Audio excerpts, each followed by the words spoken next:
Бейиш нуру. Тайтасына окшогон небере Азирети Хасан разияллаху анху. Жеңиш кимдики?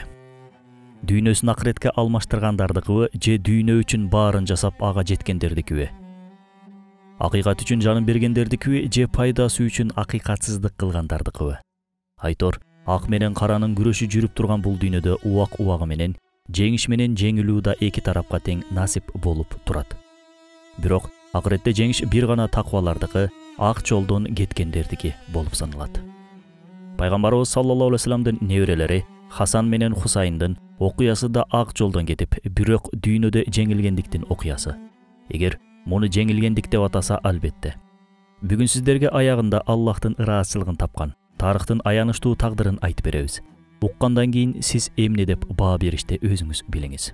Пайгамбарыбыз саллаллаху алейхи вассаламдын райханы аталган Азирет Хасан хижраттын 3-жылы дүйнөгө келди.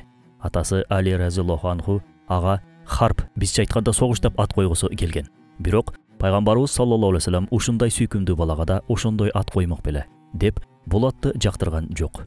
Ошентип балага таятасы сүйкүмдүү деген мааниге келген Хасан деген атты койду. Азирети Хасан сахабалар тарабынан да, Аллах элчиси тарабынан да өзгөчө сүйүлдү. Пайгамбарыбыз саллаллаху алейхи вассаламды күн сайын келип, небересин өөп жыттап турчу дешет. Бир келгенинде кичинекей Хасан Расулуллахтын үстүнө заара ушатып коет. Азирети Хасандын сүт энеси аялдыгына салып, өлтүрдүң го дегенде, Хасан чочуп ыйлап жиберген экен. Аллах элчиси заара ушатып койсо эмне экен? Сүт эмген уул баланын заарасын суу менен чайкасаң кетет. Кыз болгондо жуулусу керек болмок деп айткан дейт. Азирети Абу Хурайрадан риваят кылынган хадисте. Бул уул бала менен кыз баланын физиологиялык өзгөчөлүгүнөн улам берилген өкүм. Аны терең ачыктап отурбайбыз. Кызыккандар өздөрү изилдеп алышаар. Жыл айланып кичинекей Хасандын артынан иниси Хусейн да келди. Сүйүктүү пайгамбарыбыз саллаллаху алейхи вассалам неберелерине карап, Аллахым, мен аларды сүйөмүн. Сен да аларды сүй. Жана аларды сүйгөндөрдү да сүй деген экен. Биз пайгамбарыбыз саллаллаху алейхи вассаламдын айынан курмага да өзгөчө назар менен карадык. Анын урматы үчүн төөнү да, мышыкты да, көгүчкөндү да бөлөкчө сүйдүк. Жада калса пайгамбарыбыз саллаллаху алейхи вассаламды үңкүрдө коргогон деп жүргөмүшкө да башкача мамиле кылдык. Эки көзүнүн карагинде болгон неберелерин да кантип сүйбөйбүз. Азирети Хасан иниси Хусейнге тим эле үйрүлүп турчу дешет. Азирети Хасан токтоо болсо, Азирети Хусайн аябай шок мүнөзү болгон. Андыктан үйдөгү талкаланган же сынган идиштин баары Хусейнге таандык. Бирок Фатима энебиз ким сындырды деп сураса, Азирет Хасан инисин коргой, мен сындырдым деп чыкчу экен. Демек, Азирет Хасандын башкалар үчүн өз акысынан кечкен күйүмдүүлүк сапаты бар болчу. Кичинесинен эле. Бир жолкусунда Хасан менен Хусайн күрөшүп жатышкан болчу. Аллах элчиси улам эле кана Хасан, чамда Хасан, буттан ал деп Хасанды сүрөп жатты. Фатима, я Расулалла, Хусейн дагы кичине, андыктан Хусейнди дагы сүрөшүңүз керек эмес беле, деди таңкала. Пайгамбарыбыз саллаллаху алейхи вассалам Хусейнди Жабраил сүрөп жаткандыгын көрбөй жатасыңбы деп айтты. Жабраил алейхиссалам мына ушинтип бейиштин жигиттерин тез-тез келип зыярат кылып турчу дешет. Ал адам кейпинде келе турчу болсо Азирети Дихиятул Калбийдин кейпинде келер эле. Эмесе ошол сахабанын өзү да Расулуллахтын үйүнө келип калчу. Ар келгенинде Хасан менен Хусейнге бир нерсе көтөрө келип, куру келчү эмес. Андыктан бирде Дихиятул Калбийдин өзү келген болсо, бирде анын кейпиндеги Жабраил алейхиссалам келип сахабаларга сабак берип турчу экен. Аны пайгамбарыбыз эле байкабаса, сахабалар деле байкай алчу эмес. Ошентип Жабраил алейхиссалам ар дайымкыдай Расулуллахтын алдына Азирети Дихиянын кейпинде кирип келди. Балдар анын Дихия эместигин кайдан билсин? Демейдегидей бир нерсе берээрин күтүп турушту. Караса берээр түрү жок. Андыктан алар өздөрү эле Жабраил алейхиссаламдын чөнтөктөрүн аңтарууга киришишти. Аллах элчиси неберелеринин кылыгы үчүн ыңгайсыз болуп түшкөн эле. Жабраил алейхиссалам пайгамбарыбыз саллаллаху алейхи вассаламга эмне ыңгайсыз болуп калдың? Булар жаш балдар да. Мен аларга бейиштен мөмө үзүп келгем деп Хасанга жүзүм, Хусейнга болсо анар сунду. Күндөрдүн биринде Азирети Умар разияллаху анху Аллах элчисинин жанына келгенде пайгамбарыбыз саллаллаху алейхи вассаламдын эки небересин үстүнө мингизип ойнотуп жүргөнүн көрөт. Азирети Умар балдарга карап, "Балдар, мынча жакшы улооңор бар силердин", деди суктана. Аллах элчиси болсо, "Мингендер да аябай жакшы, деди кошумчалап. Расулуллах Азирети Хасан менен Хусейнди небере эмес уулум деп атачу. Аларды таптакыр кыялчу эмес. Кургакчылык каптап турган күндөрдүн биринде балдарынын ыйын угуп калат. Эмне болду буларга деп чатырга кирип барганда, Фатима энебиз суу сап ыйлап жатышат. Суу жоктугунан суу бере албай жатам, деди. Аллах элчиси сахабаларына суу сураган сыяктуу жалооруй караганда, сахабалары суу алып келүү үчүн шашып жөнөшөт. Бирок суу кечиккендигинен улам балдардын ые басылган жок. Ошондо пайгамбарыбыз саллаллаху алейхи вассалам балдардын оозуна тилин салып эмизген. Ошентип балдардын чаңкоосу да ыйы да басыла түштү. Азирети Абу Хурайра айтат: Расулуллах хутба окуп жаткан. Бир убакта Хасан менен Хусайн кирип келип калышты. Кичинекей Хасан минбар тарапка бара жатып чалыштап жыгылып түштү. Аллах элчиси минбарынан түшүп, небересин алып өөп жыттады да аятта: "Билгиле, силердин мал мүлкүңөр жана бала чакаңар азгырма сыноо гана" деп кандай туура айткан экен деп айтты жылмая. Ооба, Аллах элчиси аларды эч ким сүйө албай турганчалык сүйгөн. Көбүнчөсү аларды жанында алып жүрчү. Расулуллах мамлекеттик капчыкка садака катары берилген курмаларды текшергени келгенде да адатынча Хасанды колуна көтөрүп алып келчү. Ошол кезде Азирети Хасан 3 жаштар чамасында болгон. Андыктан тыюу салууну баамдап түшүнөөрчөлүк жашка келе элек болчу. Кантсе да бала эмеспи. Өйүлүп турган курманын арасынан бир курманы алды да оозуна салып ийди. Пайгамбарыбыз саллаллаху алейхи вассалам жүгүрө жетип барып: "Кых, ирми биха, кых кыл, чыгар" деп айтты. Бирок кичинекей Хасан курманы жегиси келип чыгарган жок. Ошондо пайгамбарыбыз саллаллаху алейхи вассалам Хасандын оозуна колун салып, курманы чыгарып салды. Сахабалары: "Жөн эле койбойсузбу? Бир курма жесе эмне экен?" дегенде болушту эле Аллах элчиси: "Биз Мухаммеддин үй бүлөсүнө садака адал эмес" деп айткан. Чынында зекет садака мал мүлктүн кир жери. Бактарактарды деле жакшы төшүм берсин деп ашыкча шактарын тазалап турабыз го. Дал ошол сыяктуу эле мүлкүнүн көбөйсүн каалаган адамда зекет садака менен оокатын тазалап туруусу абзел. Бул кир зекет садака менен тазаланбаса, келе турчу натыйжаларынан Кудай сактасын. Пайгамбарыбыз саллаллаху алейхи вассалам мындай кирдин ахли байттин үйүнө кирүүсүнө да, бир жутуму алардын тамагынан өтүүсүнө да уруксат берген эмес. Бир жолу Пайгамбарыбыз саллаллаху алейхи вассаламдын өз неберелерин өөп жыттап жатканын көргөн бир сахаба: "Я Расулаллах, аларды аябай жакшы көрөсүзбү?" деп сурады. Ошондо Аллах элчиси: "Ананчы, аларды сүйгөн мени сүйгөн болот, аларды жек көргөн мени жек көргөн болот" деп жооп берди. Аларды бир таята катары эле эмес, пайгамбар катары да өзгөчө маани берип сүйчү. Анткени Пайгамбарыбыз саллаллаху алейхи вассаламдан кийин үммөткө жол көрсөтөр улуу аалымдар ушул эки небересинен тарамак. Пайгамбар жолун эч ким буларчалык көрсөтүп, буларчалык айтып бере албайт. Ошол себептен акыркы хутбасында: "Силерге эки нерсе калтырдым. Бири Куран, бири сүннөт. Башкача айтканда дагы бир мааниси ахли байт" деп айткан. Күн келип пайгамбарыбыз саллаллаху алейхи вассалам да дүйнөдөн кайтты. Ажал келип күн бүтсө, кимди сорбойт экен кара жер болуп, өлүм акыйкаты Аллах элчисин да четтеп өткөн жок. Анын жоктугуна көпчүлүк көнө албай жүрдү. Керек болсо кичинекей Хасан деле таятасын ордун жоктоп калчу. Бир жолкусунда Азирети Абу Бакыр халифалыгынын талабы менен элге хутба берип жаткан. Кичинекей Хасан: "Түшчү ал жерден. Ал жер таятамдын орду" деди ыйлактай. Азирети Абу Бакыр: "Туура айтып жатасың сен. Абу Кухафанын уулунун ушундай орду бар беле" деди. Көргөндөр Азирети Хасанды таятасынын эле көчүрмөсү деп жакшы көрүшчү. Азирети Абу Бакыр да Хасанды көргөндө: "Эй, таятасына окшоп, атасына окшобогон" деп эркелеткен экен. Антсе Азирети Али ортунан гана жылмайып коет. Жылдар өтүп, Хасан да эр жетет. Абу Хурайра Хасанга карап: "Бир нерсе айтсам кыласыңбы?" деп сурады. Азирети Хасан: "Айта бериңиз, кылам" деди. Абу Хурайра: "Мен үчүн бир киндигиңди ачсаң" деп айтты. Азирети Хасан уялса да кантсин, натыйжада сөз бербедиби. Абу Хурайранын эмне кылаар оюн жакшы түшүнбөй, киндигин ачып берди. Абу Хурайра чөгөлөй отурду да Хасандын киндигинен өптү. "Мен Расулуллахтын Хасандын киндигинен өпкөнүн көп көрдүм. Расулуллах өпкөн жерди өпкүм келди" деди. Сахабалардын пайгамбарына болгон сүйүүсү ушундай болчу. Азирети Хасан Азирети Алинин халифалыгы учурунда ар дайым атасынын жанында жүрдү. Бул жылдарда Азирети Хасанды тарых сахнасынан дагы да көбүрөөк көрөбүз. Азирети Алиге деп куфалыктардан бият алып келгенде Азирети Хасан, ички чагымчылдарды бастыруу үчүн атасынын оң колу болгонда Хасан, Жамал окуясында, Сыффында, Нахраванда да Азирети Хасан Айтор бул жылдары кыйынчылыктарга аябай бышты. Кийин Азирети Алинин шейит кетүүсүнүн артынан болгону кайгы калды.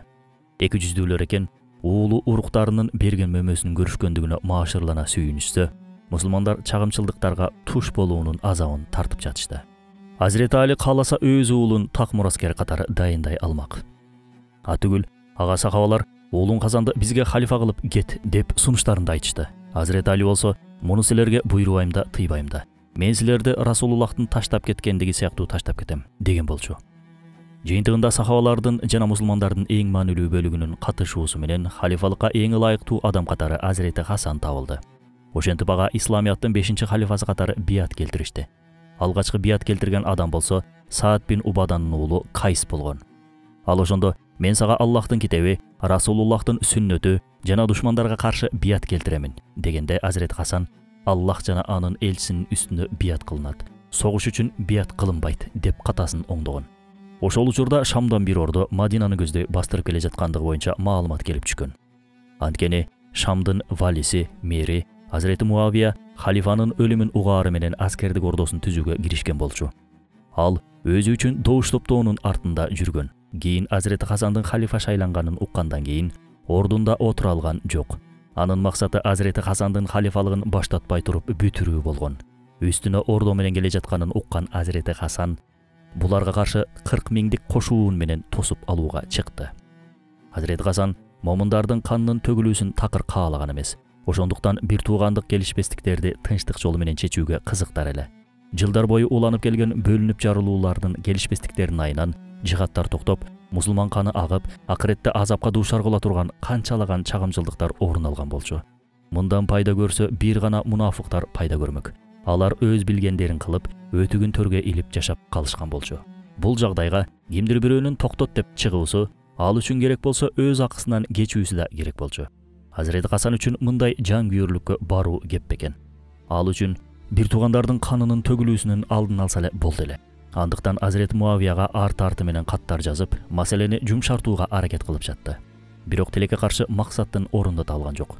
Себеби нарк тараптан келген жооптор чагымчылдык отун тутандыргандан тутандырып турган болчу. Душман күчтүү жана айлакер, дос болсо алсыз жана оома. Нахравандагы Азирети Алини каапырга чыгара тургандар Азирети Хасандын жанында дос сыяктуу көрүнүп турушту.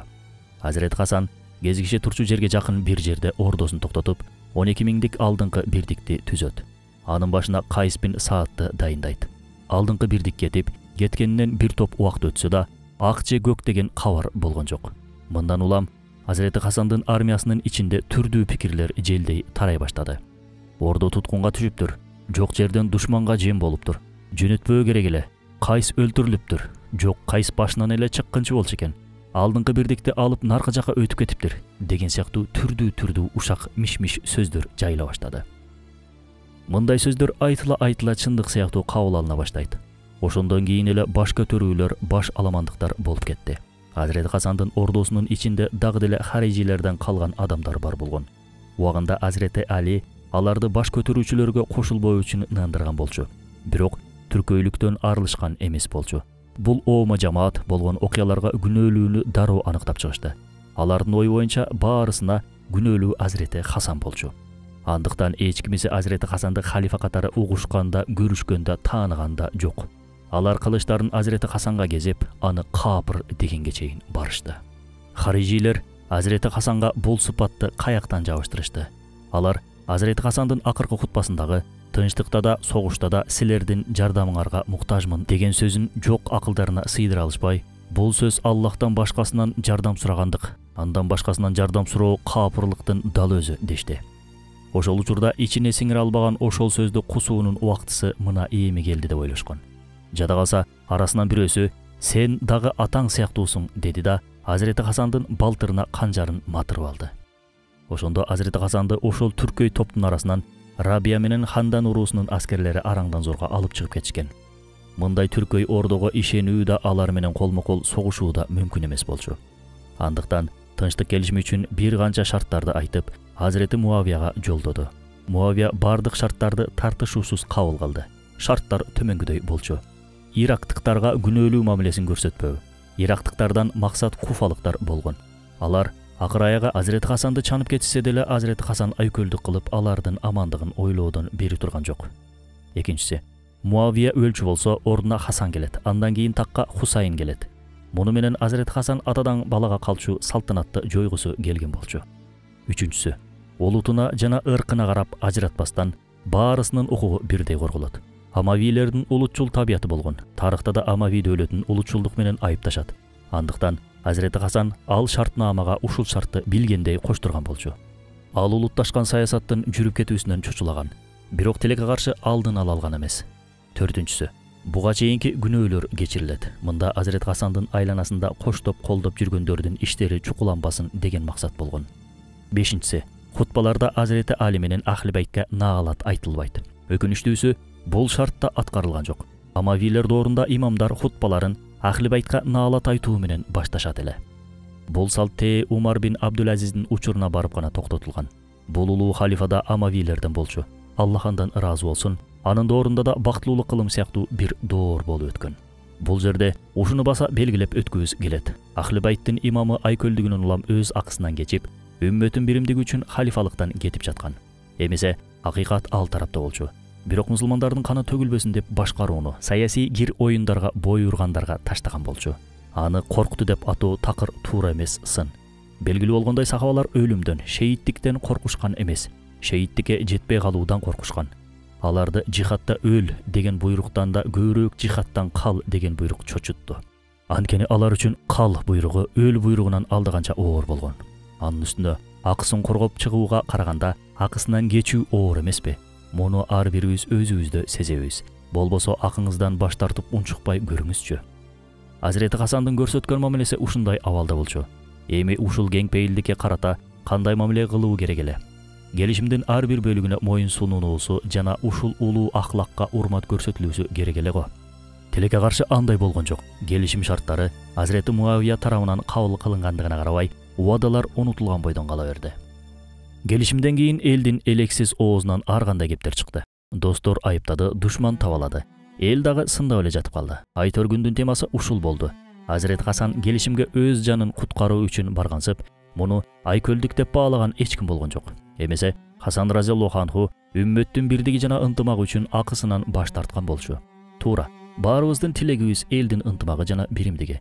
Ошол учурдагы көзү тирүү сахабалардын да табийиндердин да каалоосу шек-күмөнсүз ушул болчу. Бирок Азирет Хасан башкалардан өзгөчөлөнүп, үммөттүн биримдиги үчүн эч ким бара албаган кадамга барган. Бүгүн бириккиси келгендердин айтор сөзү эмне? Келгиле биргеле. Муну ар бирибиз угуп да какшаганча айтып да жүрөбүз. Бирок биригүү үчүн мен барайын деген сөздү уккансызбы? Жок. Кантсе да биздики туура да. Алар бизге келүүсү керек. Эмнеге биз алардын алдына барышыбыз керек дегендер бар.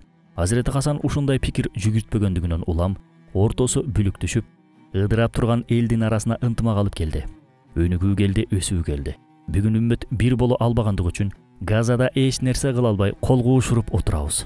Ойлобоңуз, мында Израилдин же Американын күчтүүлүгү ойноп жатат деп. Бул жерде мусулмандардын биримсиздиги, коркоктугу, алсыздыгы болуп жатат. Азирет Хасандын өз акысынан кечүүсүнүн натыйжасында бир топ убакытка чейин тынчтык өкүм сүрдү. Ички тартип орнуп, исламият байрагы буга чейин эч болуп көрбөгөндөй узактарга сайыла баштады. Мусулмандар ушул жылдар аралыгында Стамбулга чейин жетип келишкен. Бир тараптан Сицилия, Родос, Эге жана Ак деңиз аралдарына чейин багынтып барышса, бир тараптан Бухара, Самарканд, Байкент, Азербайжан, Армения, Иран, Оганыстан, Пакистан сыяктуу жерлерге чейин фатх кылынган болчу. Бүгүн мусулман болгон коомдор ошол учурдагы сахабалардын эккен үрөөнүнүн мөмөсү. Мунун баары Азирети Хасандын такталашпай, халифалыкта Азирети Муавияга өткөрүп берүүсү менен болду. Эгер Азирет Хасан башкалар сыңдуу акысын алуу үчүн аракет кылганда окуянын нугу кандай болмок ким билсин. Кантсе да Азирет Хасан бул аракети менен чагымчылдыктын эшигин убактылуу болсо да жаап алды. Ошол күндөн тарта 20 жыл бою олуттуу бир ички келишпестик чыккан жок. Үммөт ошол жылдарды жамаат жылы, биримдик жылы деп наамдаштырышты. Убагында Азирет Хасандын айланасындагылар бул келишимге келген үчүн сен атаңды өлтүргөндөр менен бир бүтүмгө келдиң. Муну эркектик намысына кантип сыйдырып жатасың? Уялбай элесиңби дешкен. Азирет Хасан мындай сөздөрдүн баарына уялуу тозоктон жакшыраак деген жооп менен гана жылмайып коюп кутулчу. Мындайча айтканда, мейли, бул жакта уялайын, бирок акыретте тозоктон алыс болоюн. Бул жакта сындалайын, бирок акыретте сый көрөйүн. Эл эмне десе ошо десин, Аллах гана айыптабаса мага жетет деген. Көпчүлүктүн оозу пайгамбарыбыз саллаллаху алейхи вассаламдын хадисин уккандан кийин гана жабылган. Хадис ушул күндөрдөн кабар берип жаткан эле. Анда Аллахтын элчиси: "Менин уулум Сайид, Аллах анын арты менен эки чоң топту жараштырат" деп алкайт.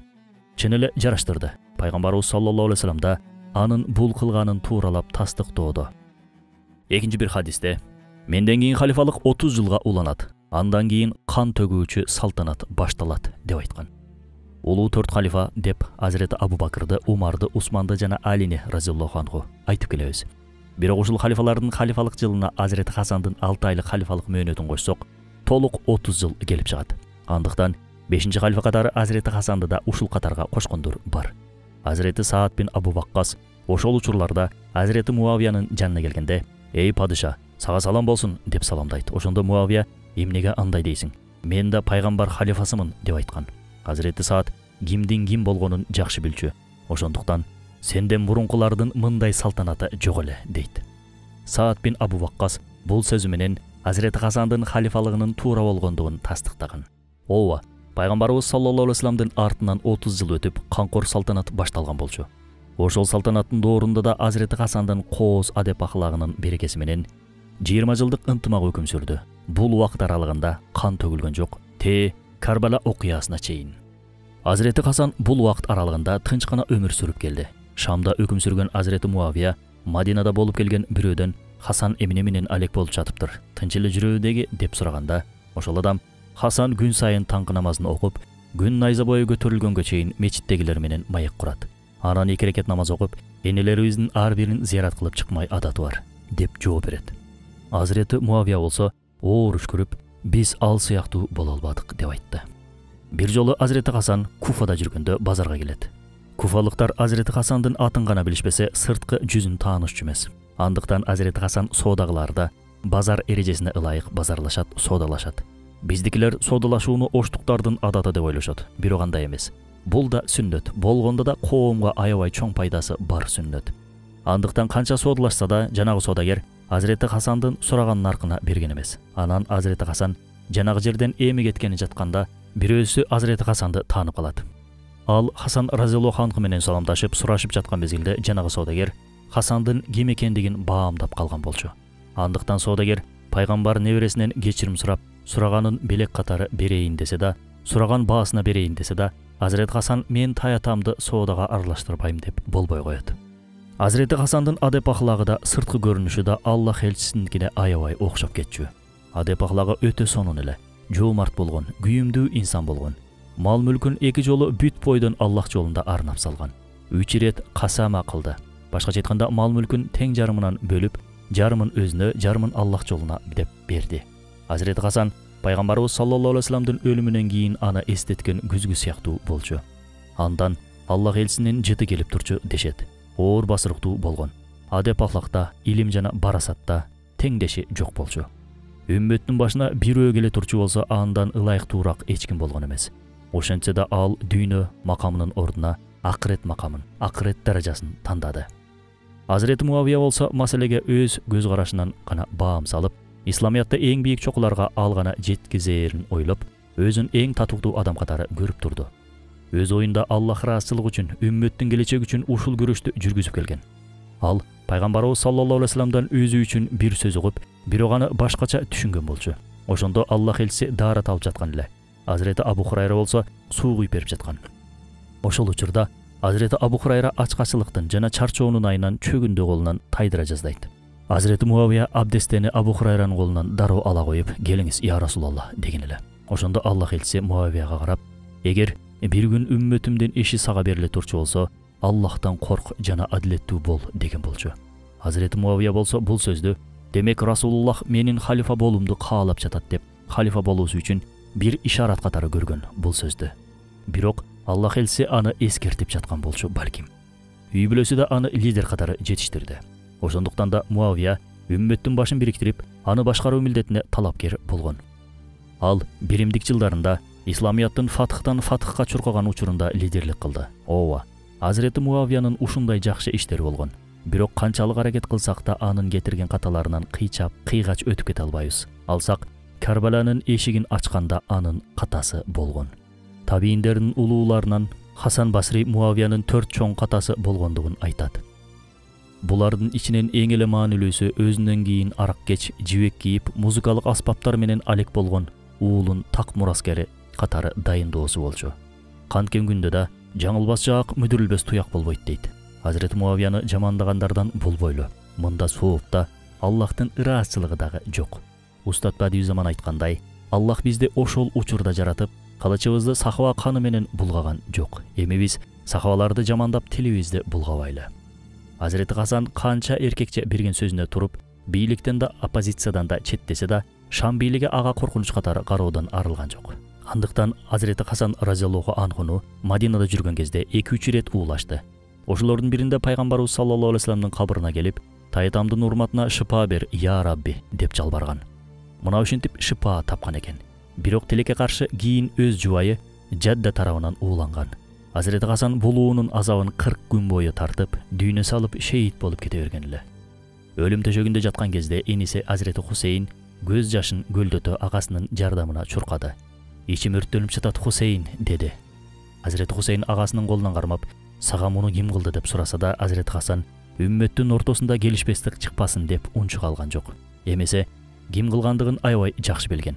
Бирок элдин ортосунда ынтымакка бүлөк түшпөсүн деп чочулаган. Андыктан ал кек алуунун артынан түшпөй сабыр кылды. Үммөттү болсо азай ичинде калтырып кете берди. Анын кетүүсү менен Аллах элчисинин жер бетиндеги жыты дагы да азая түшкөн эле. Акыркы демдеринде кан кусуп жаткан. Анын акыркы каалоосу пайгамбарыбыз саллаллаху алейхи вассаламдын жанына көмүлүү болчу. Ал жер Айша энебиздин атында болгондуктан Азирети Айша бул өтүнүчкө дароо макул болгон. Бирок Мадинанын мэри аны да кабыл кылган жок. Азирети Хусейн ачуусунан кылычын кынынан суурганда, Азирети Абу Хурайра ортого түшүп отуруп аны жоошутту. Азирети Хасан, эгер бийлик уруксат бербесе, анда апамдын жанына көмгүлө деген болчу. Азирети Абу Хурайра Хасандын ошол керезин айтып, маселе чыгарбайлы деген болчу. Азирети Хусейн тиштенген бойдон ачуусун ичине жүткөндү. Ошентип Азирети Хасан Бакый көрүстөндө Азирети Фатиманын жанына көмүлгөн. Ошондон кийин Мадинанын өңү кетип, бозоро түштү. Шаар пайгамбар аманатын жоготкон болчу. Алам 30 жыл мурун пайгамбардын кетүүсүнө ыйлаган болсо, эми Мухаммед жүздүү Хасандын кетүүсүнө ыйлап жатты. Макул, Азирети Хусейнди эмне күтүп жаткандыгын ошондо билген жан болду экен. Пайгамбардын акыркы аманатына үммөтүнүн эмне кылаарын билишкенде көздөрү жаш ордуна кан төксө керек эле. Азирети Хусейн жалгыз калган болчу. Башта таятасынын кусалыгы менен өксүп калса, кийин энесиз жетим калды. Таятасынын жоктугуна али көнбөй туруп, апасынын жоктугун да тартмай болду. Анын моңдуу көздөрү. Кийин атасынын шейит кеткен сөөгүн кучактап ыйласа, эми болсо агасынын шейиттигине күйүп ыйлап жатты. Азирети Хусейндин көздөрү таятасынын көздөрүн тарткан эле. Адеп ахлагын болсо атасынан алды. Дүйнө аны ушундай бир азапка салган эле дейсиз. Дүйнө сүйүүсү атына жүрөгүндө эч бир нерсе калган эмес болчу. Ал дагы атасы жана агасы сыңдуу акыретте кумсай баштады. Хусейн жалгыз калган болчу. Бир гана Карбалада эмес, Карбалага чейин да жалгыз болгон. Ага, биз сени мененбиз, биз сени жакшы көрөбүз деп 18 000 деген кат жазган куфалыктар да чындыгында аны менен эмес болчу. Кел, биз жака кел, башыбызда болуп халифабыз бол. Бийликтин зулумдугуна качанга чейин көз жумуп жашайбыз. Язиддин көргөзбөгөн кылыгы калган жок. Атаңдын жана агаңдын канынын кегин сурайбыз деп жатышкан. Акыйкатында Карбалада кара белени даярдап жатышкандыгын билишсе кана. Шам башкармалыгы Азирети Хасанга берген сөзүнөн тайып, Муавия өлөр алдында такты уулу Язидке калтырды. Язид болсо, залым кол башчыларын кантип болсо да Азирети Хусейнден бият алып келүү үчүн жөнөттү.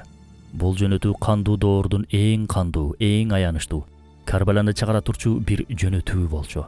Ал зулумдуктун жетээр чегин көрсөтүп, халифалыгын Ахли Байттын урпактарын кыруу менен баштаган. Ошол кыргында пайгамбарыбыз саллаллаху алейхи вассаламдын кайра-кайра сүйүп өпкөн Хусейнинин жүзү менен көзү канга боёлду. Аны жазууда кыйын, түшүндүрүүдө кыйын. Бул окуяларды айтып берүү ушунчалык оор дейсиз. Уруксат берсеңиздер, сөзүбүздү ушул жерде токтотуп, көз жашыбызды ичибизге кыта тургандай күчкө ээ болгондон кийин уландысын айтып беребиз. Карбалалар бүткөн жок. Дал ошол сыяктуу сценарийлер кыяматка чейин кайра-кайра жазыла берет. Кимдир бирөө куфалыктардын ролун ойносо, кимдир бирөө Шам башкармалыгынын абалын көрсөтөт.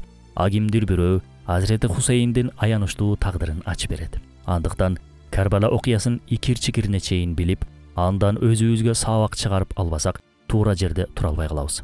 Жараткан эгем жолубузду акыйкат жолу кылсын. Ар дайым акыйкаттын жанында кылсын. Зыяндуу чагымчылдардан, заманбап Карбалалардын мүчөсү болуп калуудан сактасын.